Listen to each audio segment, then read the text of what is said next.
Plant me a home.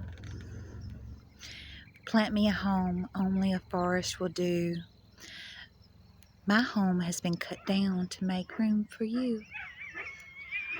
For timeless generations, our home circled for miles, coexisting with our neighbors, though not far apart, relying on each other to survive the dark, the winters, the summer's scorching heat. My once ago friends have left this land, one log nest and thicket at a time. My new neighbors view me as a pest. They block me in on each side, with fences in which I cannot hide. I'm but a gentle giant, silent on the outside. I tiptoe on high alert, crossing the new boundaries constructed between me and my sanctuary, like a war-torn, impoverished society. So replenish my home, one tree at a time. Let me roam in my silent beauty, protected by the mystifying concealment of elder trees, branches, and vines. Ode to the white-tailed deer. Now, y'all are in my front yard. Whenever we got here, it was an empty field, and y'all can't see how many trees that I've planted. Like, okay, we planted. Okay, I planted a lot of them. The majority of them, my honey keeps them living.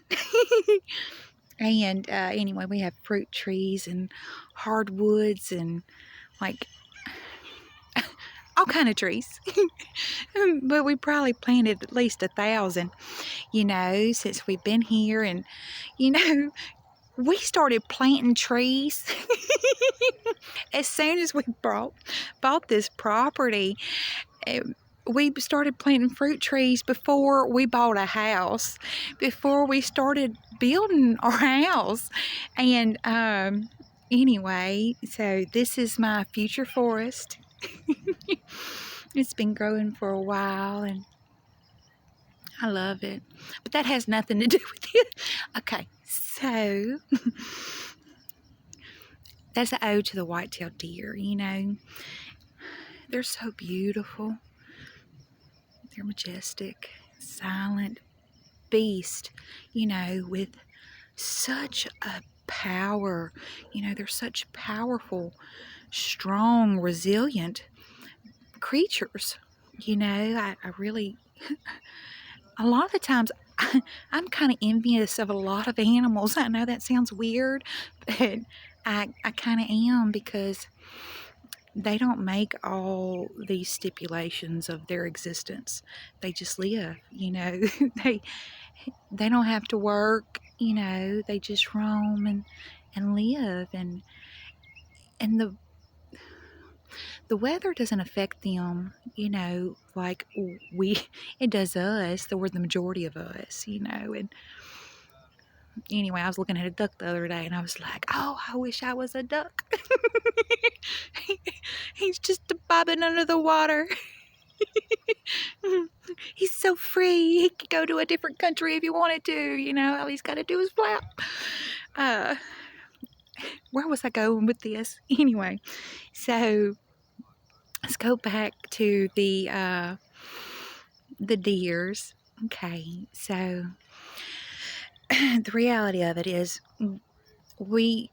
even though we reforest after we cut down a forest, we actually don't. And not the majority of time in this country. We normally plant one kind of tree, and that's not a forest. It doesn't last long. Nobody can survive in that.